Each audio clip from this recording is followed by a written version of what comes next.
Hello friends, this is Rahi and welcome to our channel B Ed वाले। I hope आप सभी अच्छे होंगे। और आज की इस वीडियो में हम फिर से एक इंपॉर्टेंट टॉपिक डिस्कस करेंगे, जो कि हमारी किंडरगार्टन पद्धति। ये जो पद्धति है वो पूरी खेल पे आधारित है, क्योंकि जो हमारी मारिया मोंटेसरी पद्धति थी वो भी खेल पे ही आधारित थी। ये जो पद्धति है वो एलकेजी, यूकेजी, एनसी फर्स्ट और सेकेंड क्लास के जो बच्चे हैं उनके लिए है, यानी 4 से 8 साल तक के बच्चों के लिए ये पद्धति है। ये पद्धति किसने दी है? तो ये पद्धति दी है फ्रोवेल ने।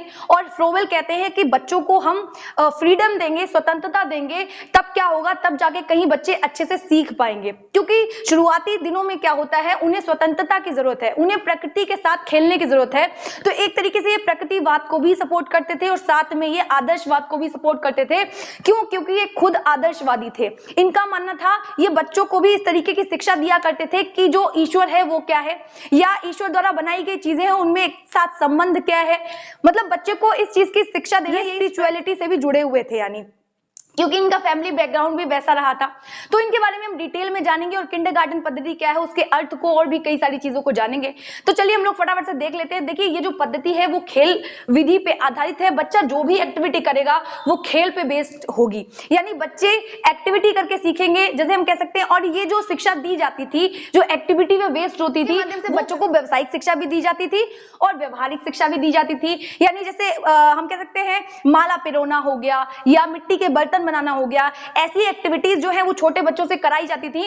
और ये कल्पना पे आधारित थी। बच्चों के पास जो अपने थॉट्स होते थे, बच्चे उनके बेस पे कुछ बनाते थे, कुछ क्रिएट करते थे। तो ये सब क्या होता था, जो हमारी किंडरगार्टन पद्धति है उसमें होता था। और अगर किंडरगार्टन की बात करें तो एक जर्मन वर्ड है जिसका मीनिंग होता है पौधों से और बच्चों से। जैसे किंडर का मतलब होता है पौधों से और गार्टन का मतलब होता है बगीचे से। यानी हम कह सकते हैं, और पौधों की तुलना बच्चों से कर दी है तो हम कह सकते हैं बच्चों का बगीचा। यानी विद्यालय को इन्होंने क्या कहा? बच्चों का बगीचा कहा। इन्होंने कहा कि जो टीचर है वो क्या है? एक माली है, और जो बच्चे हैं वो क्या है? पौधे हैं या फूल है। क्योंकि हर एक पौधे को अलग अलग देखरेख की जरूरत होती है।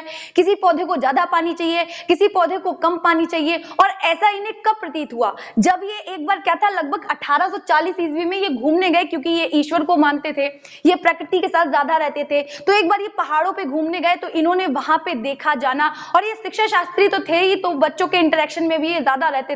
लेकिन एक बार जब ये 1840 ईस्वी में घूमने गए तो इन्होंने देखा, कुछ पेड़ देखे, कुछ पर्वत देखे, कुछ पहाड़ देखे। तो इन्होंने क्या कहा? इन्होंने देखा और फूलों को इन्होंने बहुत पास से ऑब्जर्व किया। तब इनके माइंड में एक चीज आई कि क्यों ना, जैसे फूल हैं और हर एक पौधे को अलग अलग केयर की जरूरत है, हम कह सकते हैं उनको ट्रीटमेंट की जरूरत है पौधे को, उसी तरीके से बिल्कुल बच्चे होते हैं। तो जब पौधों के लिए एक माली की जरूरत होती है, तो क्यों ना बच्चों के लिए भी एक टीचर ऐसा हो जो उन्हें अच्छे से समझाए। अब अगर हम बात करें तो यहाँ पे बच्चे क्या करते हैं? समूह में सीखते हैं। तो इन्होंने क्या किया? इन्होंने कहा एक ऐसी पद्धति बनाई जाए कि वो जो बच्चे हैं वो स्वतंत्रता पूर्वक सीख सके। तो इन्होंने एक पद्धति दी जिसका नाम दिया किंडरगार्टन पद्धति। अब हम लोग फ्रोवेल के बारे में जानेंगे और भी बहुत कुछ जानेंगे इस विधि के बारे में। तो चलिए अब हम लोग अच्छे से देख ले। अगर हम लोग यहाँ पे देखें तो इनका पूरा नाम क्या था?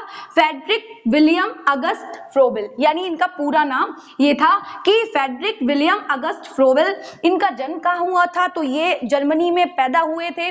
और किस सन में हुए थे? तो 1782 ईस्वी में, यानी 1782 में ये पैदा हुए थे, मतलब जन्म हुआ था इनका। और साथ ही में 1852 ईस्वी में इनकी मृत्यु हो गई थी।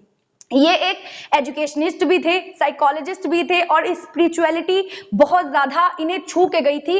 क्योंकि इनकी मम्मी जो थी वो भले ही हाउसवाइफ थी और इनके जो पापा थे वो चर्च में पादरी थे। इस वजह से क्या है, इनका जो जीवन था वो धार्मिकता से भरा हुआ था। और ये एक तरीके से कह सकते हैं बच्चों को भी इस तरीके की शिक्षा देते थे, या इनकी जो टेक्निक थी, जो मेथड थे, वो भी इस तरीके से थे कि बच्चा ईश्वर को समझे और मतलब ईश्वर का क्या काम होता है, या ईश्वर द्वारा जो बनाई गई प्रकृति है, जो नेचर है, उसमें कैसा तालमेल बैठा हुआ है, बच्चा खुद से सीखेगा। क्योंकि तो कुल मिला के हम समझ ही चुके हैं इतनी चीजें। अब ये जो विधि है वो खेल पर आधारित है। बच्चा खेल खेल के माध्यम से सीखेगा। व्यवहारिक शिक्षा भी दी जाए और व्यवसायिक शिक्षा भी दी जाए, ताकि वो अपनी रियल लाइफ में क्या कर सकें, उसका कुछ उपयोग कर सकें। तो खेल खेल के माध्यम से क्या होता था, उन्हें सिखाने का प्रयास किया जाता था। क्योंकि जो एनसी, एलकेजी या यूकेजी के बच्चे होते हैं उन्हें क्या होती है? स्वतंत्रता की जरूरत होती है। और जब देखिए जो खेल है वो स्वाभाविक है, जो हमारे फ्रोवेल हैं मनोवैज्ञानिक, वो ये कहते हैं कि जो खेल है वो स्वाभाविक है। बच्चा जब पैदा होता है तो उसे खेल बहुत अच्छा लगता है और ईश्वर ने उसे ये दे के भेजा है कि अगर वो खेल खेल के माध्यम से चीजों को देखेगा, खोजेगा, डिस्कवर करेगा, तो क्यों ना हम उसका फायदा उठा लें और बच्चों को खेल के ही माध्यम से सिखा दें। ठीक है, जैसे अगर टीचर जो है वो एक बैलून फुला रहा है या मतलब जो भी बड़ा कर रहा है, तो बच्चों को ग्रुप में बैठाले हुए है और उसने थोड़ी सी हवा भरी और कहा कि इसका शेप क्या है। मजे मजे में बच्चे सीख रहे हैं, हंस रहे हैं, खेल रहे हैं, तो वो बता सकता है कि देखो अभी इसका साइज छोटा है, क्या बड़ा कर दें? तो उसे बच्चों को पता चलेगा कि अभी जो आकार है वो इसका छोटा है, और बाद में जब वो और बलून में और हवा डालेगा, ब्लो करेगा, तो क्या होगा, गुब्बारा बड़ा हो जाएगा, यानी बलून बड़ा हो जाएगा। तो बच्चों को फिर से टीचर बताएगा ये चीज, देखिए अब इसका आकार कैसा हो गया, बड़ा हो गया है, यानी बिग हो गया है। तो कुल मिला के क्या है, कई सारी एक्टिविटीज क्या है, यहाँ पे टीचर को भी बहुत ज्यादा एक्टिव रहना पड़ता है और इसके लिए बहुत ज्यादा हम कह सकते हैं ट्रेंड टीचर की जरूरत होती है, एक्सपीरियंस टीचर की जरूरत होती है, जिससे कि जो बच्चे हैं वो बोर ना हो और उनकी जो इंडिविजुअलिटी है उसका भी ध्यान रखा जाए, उनको बहुत केयर दी जाए, जैसे एक प्लांट को दी जाती है, जस्ट भी ऐसी ही शिक्षा दी जानी चाहिए। और हर एक बच्चे को अलग अलग तरीके से सिखाया जाना चाहिए, हर एक बच्चे को अलग अलग तरीके से बताया जाना चाहिए, जिससे कि उनकी जो डेवलपमेंट है उसमें कोई रुकावट ना आए, बच्चे से सीख सकें। क्योंकि ये पूरी नेचर पे बेस्ड है, मतलब क्या किया जाएगा, जैसे बच्चों को प्लांट लगाना भी बताया जाता है, बच्चा एक बीज बो रहा है, उसकी केयर कर रहा है, वो देख रहा है कैसे ग्रो कर रहा है ना। ऐसे बहुत सारे एग्जाम्पल हैं जो बच्चों से एक्टिविटीज क्लासरूम में करवाई जाती हैं, जो कि नेचर पे बेस्ड होती हैं, यानी प्रकृति के संपर्क में रहेगा बच्चा इससे। और साथ ही में हम बात करें तो यहाँ पे मैंने अभी बताया ही था कि ये जो पद्धति है वो क्या है, ये जर्मन वर्ड है किंडरगार्टन। तो जहाँ पे किंडर का मतलब होता है पौधे, गार्टन का मतलब होता है बगीचा, यानी जो बगीचा है और बच्चे क्या है, पौधे हैं, और शिक्षक क्या है, माली है, विद्यालय क्या है, बगीचा है। तो क्या है, देखभाल करना चाहिए टीचर को बच्चे की, और बहुत ज्यादा अच्छे से केयर करने की जरूरत है, जिससे कि बच्चे का डेवलपमेंट अच्छे से हो सके। ना कि देखिए जैसा माली पौधों को पानी देता है वैसा ही पौधा ग्रो करता है, वैसे ही टीचर को हर एक बात का ध्यान रखना पड़ता है, तब जाके बच्चे का डेवलपमेंट अच्छे से होता है। देखिए इस विधि को हम क्या कहते हैं, बालोद्यान शिक्षा विधि कहते हैं, यानी बाल मतलब बच्चे, उद्यान है ना, बाल उद्यान कह रहे हैं इसको, शिक्षा विधि भी कहते हैं, और भी कई नामों से भी इसको जानते हैं। साथ ही में अगर हम देखें तो ये आदर्शवाद और प्रकृतिवाद पे भी बेस्ड है, क्योंकि ये ईश्वर की भी बात करता है, बच्चों की कल्पना शक्ति, मतलब बच्चे जो भी कल्पना करते हैं उनको निर्मित करने की बात करता है, बच्चे एक्सप्रेस कर सकते हैं खुद को, जो भी वो फील करते हैं, जो भी वो इमेजिन करते हैं इस विधि के द्वारा। साथ ही में जो किंडरगार्टन इन्होंने विद्यालय भी खोला था लगभग 1940 ईस्वी में, ब्लैकबर्ग में, जर्मनी में ही था ये।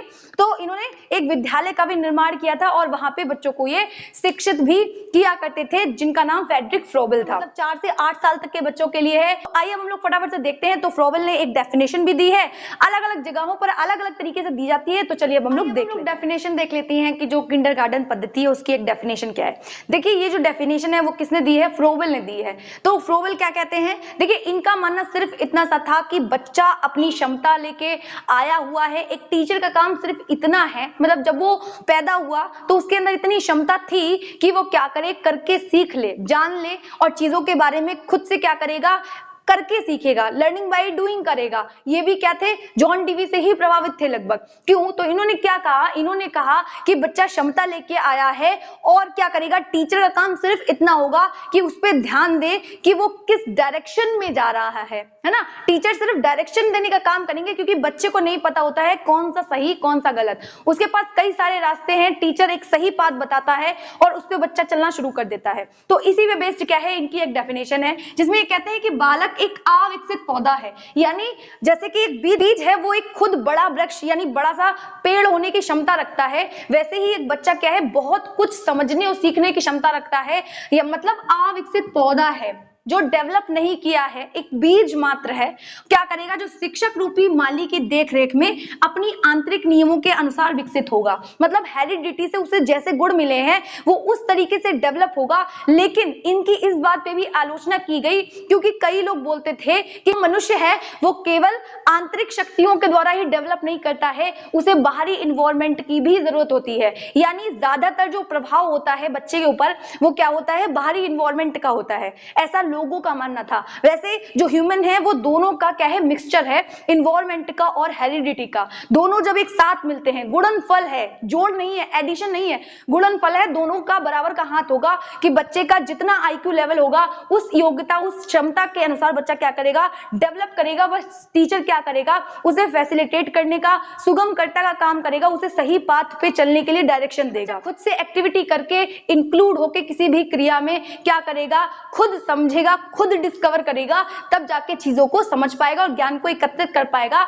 अधिगम कर पाएगा, लर्निंग कर पाएगा। ठीक है, इतनी चीजें समझ में आई। अब हम लोग देखेंगे कि जो किंडरगार्टन पद्धति है उसके सिद्धांत क्या है। तो चलिए देखते हैं कि जो हमारी किंडरगार्टन पद्धति है वो कुछ प्रिंसिपल्स पे वर्क करती है। वैसे तो ये कई सारे हैं, बट हम लोग यहाँ पे कुछ डिस्कस करेंगे, लगभग 5 डिस्कस करने वाले हैं। देखिए यहाँ पे बात करती है एकता के सिद्धांत की, क्योंकि जो हमारे फ्रोवेल मनोवैज्ञानिक हैं वो ईश्वरवादी थे, वो भगवान को मानते थे। तो बच्चों को ये कहते थे कि बच्चों को ईश्वर की शिक्षा प्रदान करनी चाहिए, और वो तब होगा जब बच्चा नेचर में रह के सीखेगा। क्योंकि उन्हें ये बताना जरूरी है कि जो जितनी वस्तुएं हैं, जब उन्हें ये पता चल पाएगा ईश्वर क्या है, तब वो ये समझ पाएंगे कि हर वस्तु का क्या महत्व है या इंपॉर्टेंस है, वो हर एक चीज की वैल्यू समझ पाएंगे। और साथ में क्योंकि सब कुछ ईश्वर ने बनाया है, ये चीज भी समझ पाएंगे और कहाँ जाना है। मतलब ये जो पद्धति है वो अंतिम लक्ष्य की ओर लेके जाती है। ये आलोचना भी है इसकी, लेकिन बच्चों को ईश्वर से अवगत करवाना या जीवन का लक्ष्य क्या है उसको बताना है।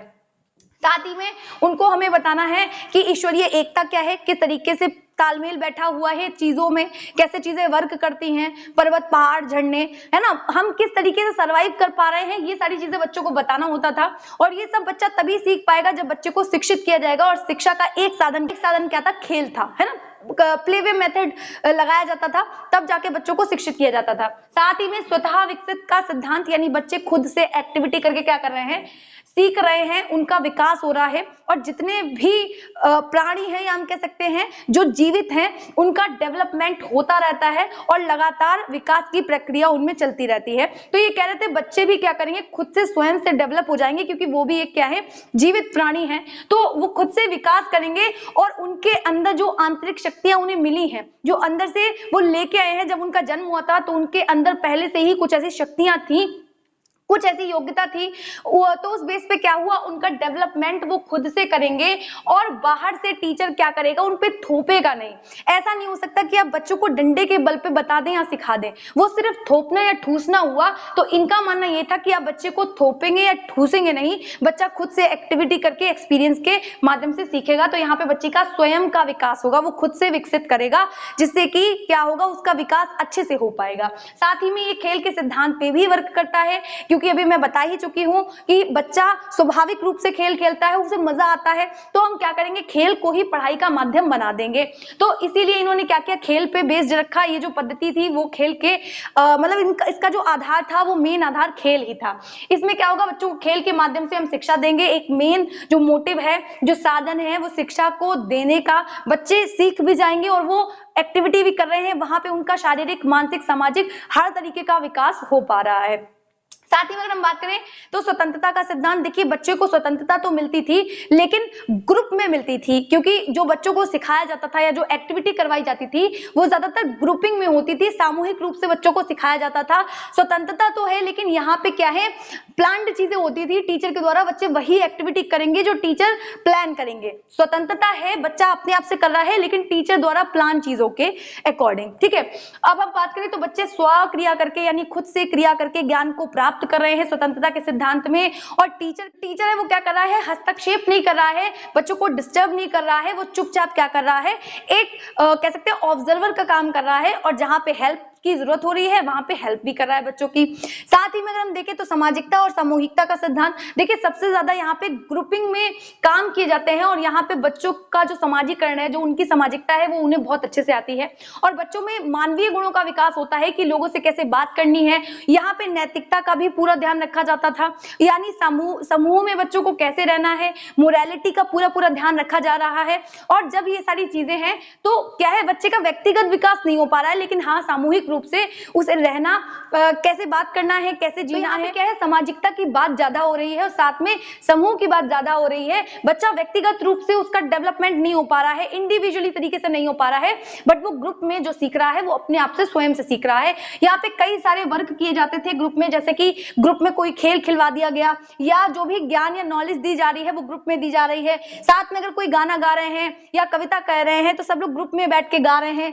तो और कई सारी अदर एक्टिविटीज या अदर वर्क करवाए जाते थे जो ग्रुप पे बेस्ड होते थे। तो ये सारे क्या है, सिद्धांत है, प्रिंसिपल है। इनके अलावा भी और हो सकते हैं सिद्धांत, आप अपने आप से भी हेडिंग बना के लिख सकते हैं, क्योंकि समझ तो आ ही गई है कि किंडरगार्टन पद्धति किस तरीके से वर्क करती है। तो आइए हम लोग इसकी कैरेक्टरिस्टिक्स भी देख लेते हैं। तो चलिए देख लेते हैं कि जो कैरेक्टरिस्टिक्स हैं वो क्या है, विशेषताएं क्या है। देखिए इसकी बहुत सारी विशेषताएं हो सकती हैं, जैसे कि अब मैंने यहाँ पे 5 लिखी हुई है, आप बहुत सारी लिख सकते हैं। जैसे व्यावसायिक शिक्षा दी जाती थी या समूह में कार्य करवाए जाते थे, ऐसे करके आप हेडिंग बना सकते हैं। या हम कह सकते हैं छोटी कक्षाओं के लिए ही उपयोगी, कई तरीके से आप क्या कर सकते हैं, एक्सप्लेन कर सकते हैं। मैं यहाँ पे 5 कैरेक्टरिस्टिक्स आपको बताती हूँ। यहाँ सबसे पहले बात आती है बाल केंद्रित शिक्षा पे बेस्ड है। इसकी एक विशेषता ये है कि ये बाल केंद्रित है। यहाँ पे बच्चा सेंटर में रहेगा, साथ में वो लर्निंग बाय डूइंग करके सीखेगा, यानी बच्चा स्वयं से करके सीख रहा है। और वो विधि, वो मेथड, वो टेक्निक, वो प्रविधि वो हमेशा अच्छी होती है जहाँ पे बच्चा सेंटर में है। और ये एक मनोवैज्ञानिक पद्धति भी है, क्योंकि यहाँ पे बच्चे को सेंटर में रखा जा रहा है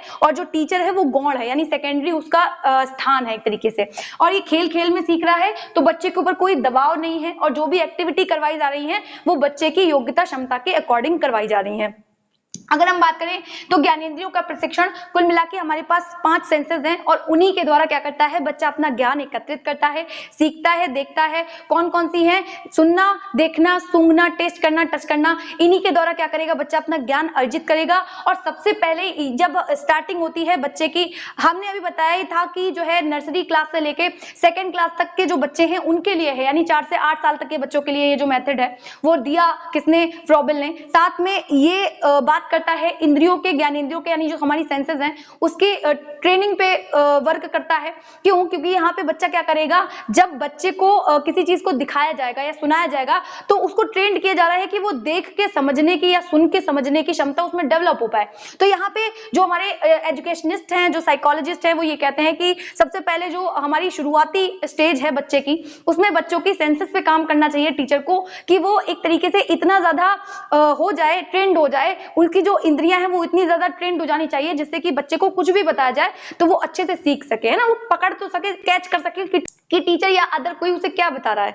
तो साथ में क्या है, मेंटल एक्टिविटीज पे, जो वहाँ की एक्टिविटीज होनी चाहिए वो मानसिकता पे आधारित होनी चाहिए। और बहुत सारी क्रियाएं होती थी जो शारीरिक क्रियाओं से भी संबंधित होती थी। वहाँ पे बहुत सारे काम किए जाते थे। जहाँ पे फ्रॉबेल का ये जो विद्यालय खोला था उन्होंने, वहाँ पे कई सारे शारीरिक और मानसिक, सामाजिक कई सारे कार्य किए जाते थे बच्चों के द्वारा और टीचर भी उसमें पार्टिसिपेट करते थे। ठीक है, तो ये सारी चीजें थी। साथ में इंद्रियों को प्रशिक्षित जब कर दिया जाएगा तो बच्चे को ज्ञान अच्छे से मिलेगा। साथ में क्या करेगा, वो इन्वायरमेंट से भी इंटरेक्शन कर रहा है और इन्वायरमेंट से जब खुद से इंटरेक्शन कर रहा है तो उसकी सारी सेंसेस क्या है, एक्टिव है। और जो हम बहु इंद्रिय अनुदेशन पढ़ते थे उसमें भी हम कहते थे कि बच्चों की जितनी ज्यादा इंद्रियां क्या करेंगी, एक्टिव होंगी, बच्चा उतना ही ज्यादा अच्छा ज्ञान प्राप्त करेगा और ज्ञान उसका उतना ही ज्यादा स्थायी होगा। स्थायी का मतलब है परमानेंट तो नहीं कह सकते, लेकिन हाँ उसका जो ज्ञान है वो बहुत दिन तक चलेगा और वो उस ज्ञान का या उस नॉलेज का जो मतलब यूज है वो अपनी रियल लाइफ में भी कर पाएगा।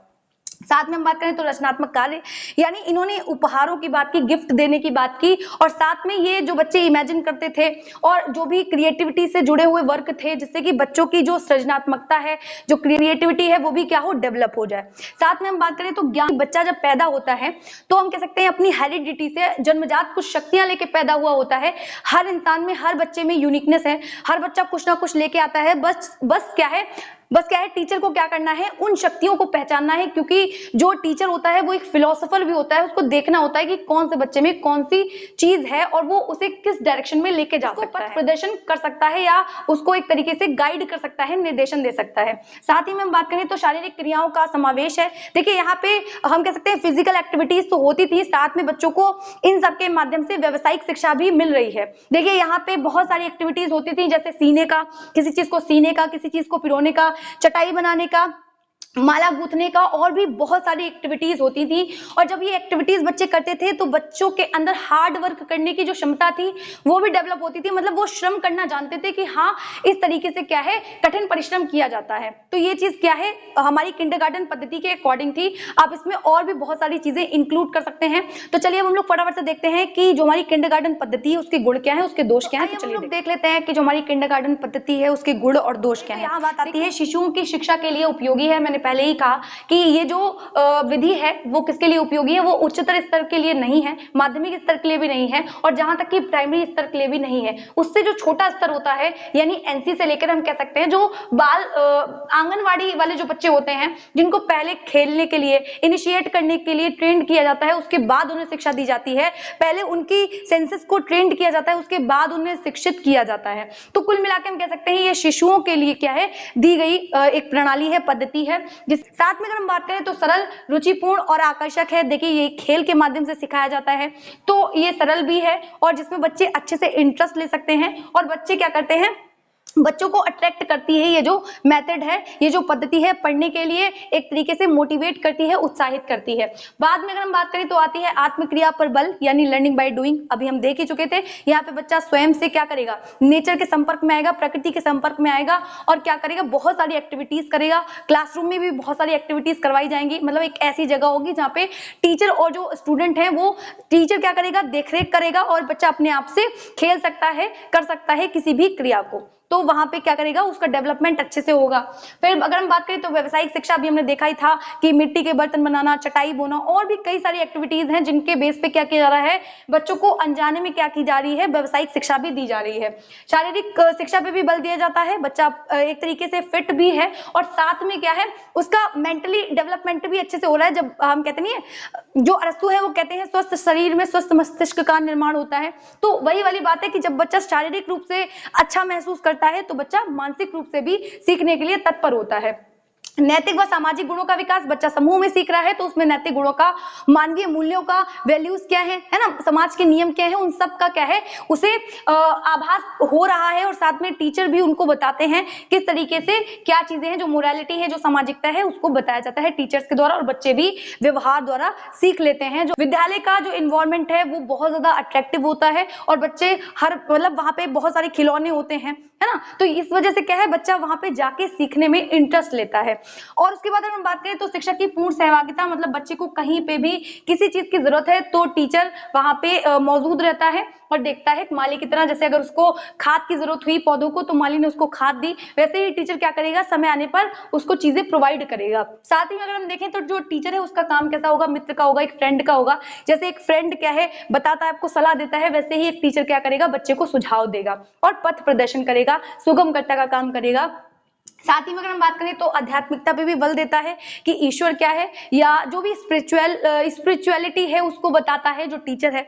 तो इस विधि के माध्यम से बच्चों को ईश्वर से अवगत करवाना है, मतलब जो ईश्वर की जो शक्ति है या ईश्वर की जो महिमा है या फिर जो हमारी प्रकृति है उससे बच्चों का इंटरेक्शन करवाना है और बच्चों को इंट्रोड्यूस करवाना है नेचर से, प्रकृति से उनके संपर्क में लाना है। बच्चा खुद से सीखेगा, गलती करेगा, है ना, तो वो सारी चीजें आ जाती हैं। सीमित स्वतंत्रता की बात करें तो यहाँ पे बच्चा क्या करता है, बच्चों को स्वतंत्रता सीमित दी जाती है क्योंकि यहाँ पे समूह में कार्य किया जा रहा है, जिससे कि बच्चों को पूर्ण स्वतंत्रता नहीं मिलती है। अगर समूह में खेल खेले जा रहे हैं या समूह में गाना गाया जा रहा है तो क्या है, बच्चे की क्या पता कोई और इंटरेस्ट हो, कोई और खेल खेलना चाहता हो या किसी और चीज में रुचि हो, क्योंकि हर किसी में इंडिविजुअल डिफरेंसेस हैं, व्यक्तिगत विभिन्नताएं हैं। तो हर एक में अलग अलग चीजें वो लेके पैदा हुआ है जन्मजात, तो उसकी शक्तियां अलग अलग हैं। तो हो सकता है तो, लेकिन जब वो टीचर सिखा रहा है तो जबरदस्ती सीखना पड़ रहा है, तो वहां पे सीमित स्वतंत्रता है। मतलब ग्रुप में तो व्यक्तिगत विभिन्नताओं को रखा जाता है बट उतना ज्यादा ध्यान नहीं रखा जाता, ठीक है। तो यहाँ पे क्या है, सीमित है स्वतंत्रता, स्वतंत्रता है भी और नहीं भी है। साथ ही में हम बात करें तो अस्पष्ट रहस्यवादी सिद्धांत, मतलब ये जो कल्पना की बात करते हैं, जो ईश्वर की बात करते हैं,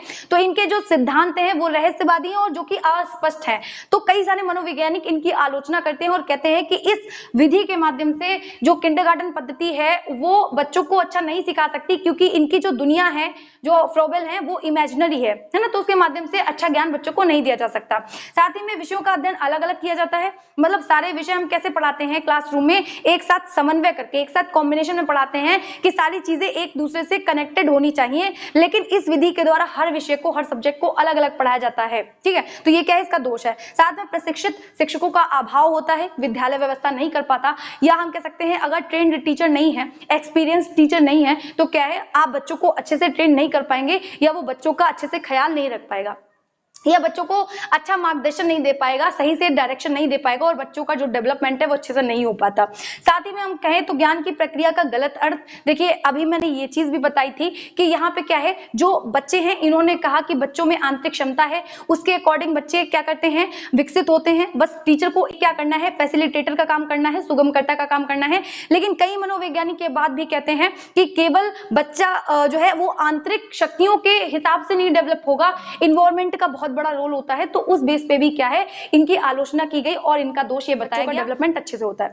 साथ में हम बात करें तो उत्तरदायित्व की शिक्षा का अभाव रहता है। दायित्व का मतलब हम यही कह सकते हैं कि किसी भी काम को वो खुद से नहीं करेगा, जिम्मेदारी नहीं लेगा एक तरीके से किसी भी चीज की, क्योंकि वो डिपेंडेंट है किस पे, टीचर पे। टीचर जो कह रहा है वो कर रहा है ना। तो आगे जाके भी वो चीजें डेवलप हो जाएंगी। तो किसी चीज की जिम्मेदारी लेना उसे नहीं आ रहा है, इस चीज की शिक्षा उसे नहीं दी जा रही है कि वो अपनी जिम्मेदारी खुद ले सके, मतलब किसी भी सिचुएशन को कैसे हैंडल करना है वो चीज यहाँ पे नहीं सिखाई जा रही है। वैज्ञानिक है वो कहते हैं कि अमनोवैज्ञानिक विधि है। क्यों? क्योंकि इसमें जो हम कह सकते हैं टूल्स यूज किए गए हैं, जो भी प्रयोग में लाए गए हैं टूल्स, उनका क्या है, वो अमनोवैज्ञानिक है, क्योंकि बच्चों का मेंटल लेवल इतना अच्छा नहीं होता है, जैसे गोला है, घन है, बहुत सारी चीजें यूज की फ्रोबेल ने बच्चों को सिखाने के लिए, बहुत सारे चीजों का, खेल खिलौनों का इस्तेमाल किया। तो कह सकते हैं बच्चों के मानसिक स्तर के अकॉर्डिंग नहीं थी इनकी विधि में बहुत सारी चीजें।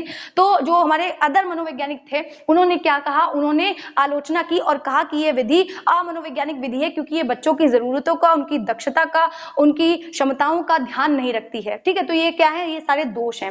आई होप आप लोगों को ये विधि समझ में आई होगी, और अगर आप लोगों को ये विधि समझ आई हो और आप लोगों की हेल्प हो पा रही हो, तो पहले भी मैंने प्लेलिस्ट में बहुत सारी वीडियो अपलोड की हुई हैं, बहुत सारी प्लेलिस्ट बनी हुई हैं, और अगर कोई टॉपिक मुझे और इंपॉर्टेंट लगता है तो मैं वो भी कराती रहूंगी, और इसी तरीके से ये सीरीज चलती रहेगी। अगर आप लोगों को वीडियोस अच्छी लगा करे तो वीडियो को लाइक करना, चैनल को सब्सक्राइब करना बिल्कुल मत भूला करिए। मिलते हैं इसी तरीके की मोर वीडियोस में, तब तक के लिए जय हिंद।